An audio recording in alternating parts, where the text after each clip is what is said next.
idea of civil war only works if the people on opposite sides should be together. If there are two opposing sides that are always in opposition, I guess that's interesting, but it's not as interesting as people like the Vision and Scarlet Witch, who would seem to always want to be on the same side. Viz, we talked about this. Yes, but the door was open, so I assumed that... What I love about Vision, he's sort of on his own quest, which is to understand human beings, and he realizes that loyalty has got to come through love, real loyalty. So I think that he's very intrigued by what love is. Friends, I know you believe what you're doing is right, but for the collective good,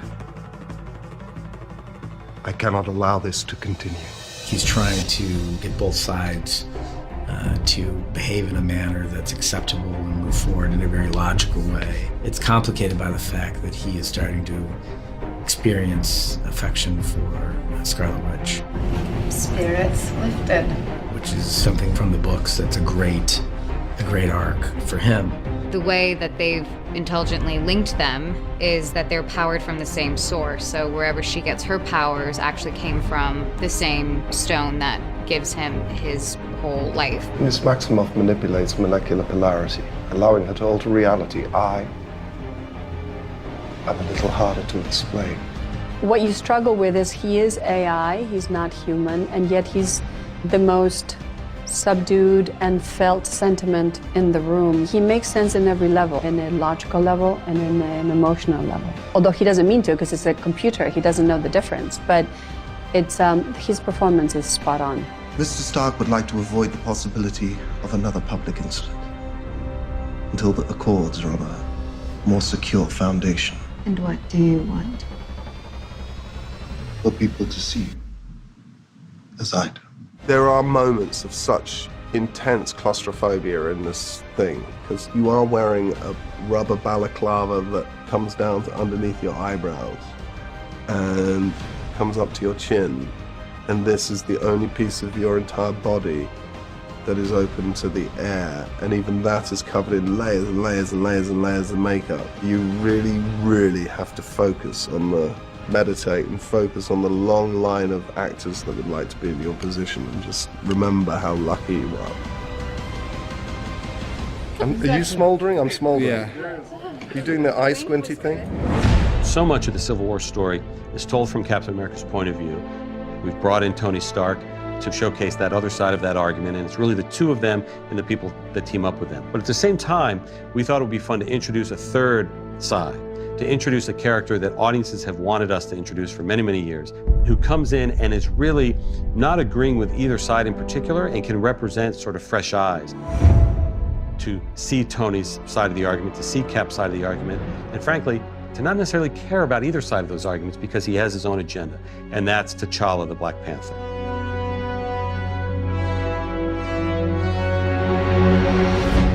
The notion of the Black Panther, the nation of Wakanda, where he comes from, has been seeded going back to Iron Man 2. So it really felt like this was time. Kevin was like, hey, we're calling you about this character that I think you're interested in.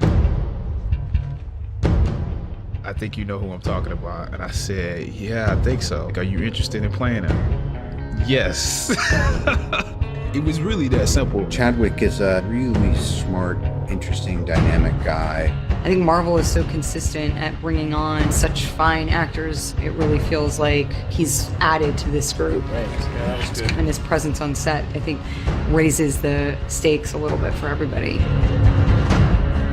Growing up, I was a Black Panther fan. To see Black Panther come to life is really kind of like a dream come true. Chad gives him a great energy. He gives him a great confidence, a stoicness that I feel that character needs. Hey, what are you doing? Black Panther's been so incredibly exciting. In the comics, he's so ferocious. He's one of the best trained martial artists in the Marvel Universe.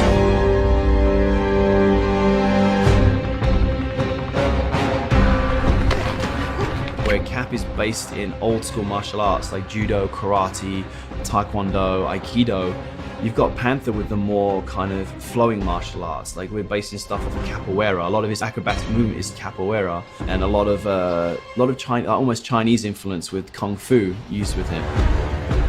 There, that's good. I did some martial arts training, some fight training with the stunts as well. We turn everything a little bit. Yeah, that's it.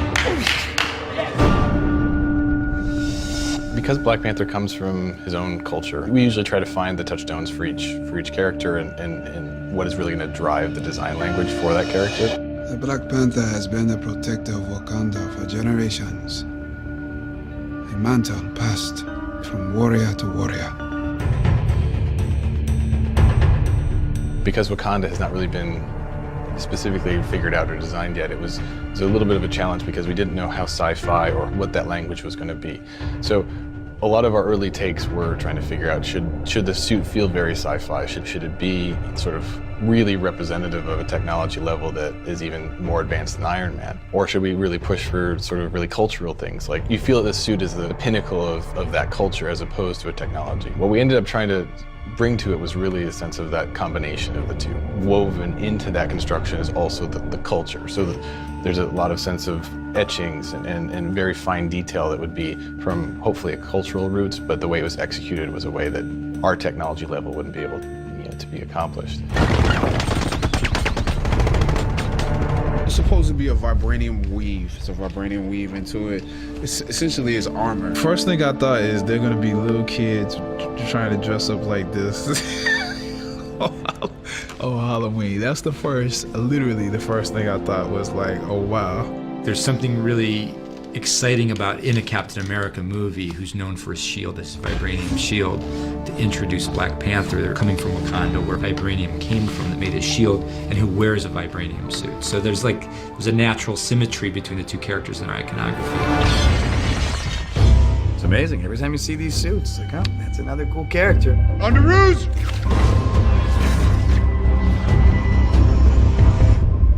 Hey, everyone. He is the top of that pyramid when it comes to our character. He's been Spider-Man for at least 6 months when we meet him. We don't do the spider bite. We don't do the death of Uncle Ben. We've seen that before. When you see him on screen, especially next to characters like Tony Stark, next to Steve Rogers, he brings something special and different to that role because there is an innocence to him. We wanted to go back to sort of like a retro look to him, and I think we created that, and yet this is a Tony Stark suit, so it's not just everybody's Spider-Man moment, so this is something that Tony gives him. So it's got some pretty cool moments. While we have all the spectacle of Spider-Man, we also want to focus on the drama and the conflict and the humor of Peter Parker. And that's one of the reasons why Tom Holland, we think, is going to be so incredible and so amazing as Peter Parker. It was more important to find somebody more age appropriate that would convey that energy and that naivete that would come from being that age and having that kind of power. We also thought it was really interesting to take that naivete and smash it into the cynicism of a Tony Stark. Hey, Mr. Stark, what should I do? What we discussed. Keep your distance. Web him up. Okay, copy that. Now we're going to see how he differs from the Tony Starks, from the Steve Rogers. And we will meet him for the first time as he gets his first taste of being a part of that world.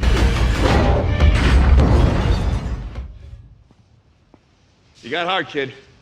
Where you from? Queens. Brooklyn. And action.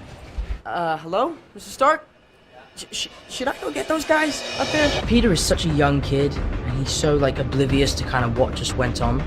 Tony hasn't told him anything.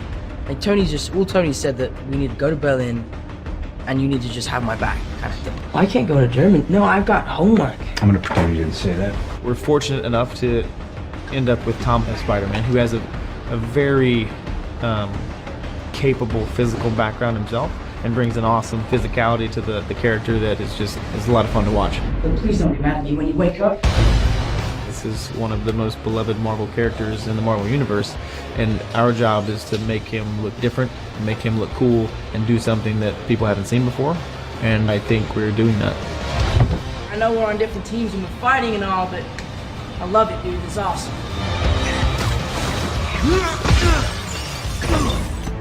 Team Tony, Team Tony Tiger. Our team would be Tony Stark, Black Panther, Spider-Man, Vision, and War Machine. Pick your sides really, really carefully. It's all been leading to this. Sparks are gonna fly. The throwdown. Today we're shooting one of the biggest scenes in the movie. In Civil War, it's one of the biggest scenes, I think, in any Marvel movie ever. Old friends, now forced to fight on the battlefield. Great. We refer to it as the splash panel. It's like a double panel in a book. You open up and you look through it and you look for all the intricate detail of who's fighting who. Some are foregrounded, some are backgrounded. It's very. So those are our cinematic equivalent of a double panel or a splash panel. This is like a comic book fan's dream to see that. Are we doing that? Yeah. We had other comic book fans out there on the crew who were tearing up, and it's amazing to see how much impact this mythology has on people who grew up with it. Best crew ever. I've had so much fun. You know, there's been a few moments in these films where you kind of look around and, oh, I'm in good company. This is rad. All right, you know, I got my costume on and I'm ready to kick some booty. There was one moment where we had everybody there. It definitely felt like we were shooting something epic. These are the real heroes. I'm terrified. I'm saying I don't want to do this. A lot of great actors on set today, a lot of great stunts going on. It's going to be a really hot and fun day. It was very surreal. Everyone turned to everybody else and was just kind of wide-eyed and saying, like, this is the first time and the last time this will ever happen. My mind's about blown. His might be as well.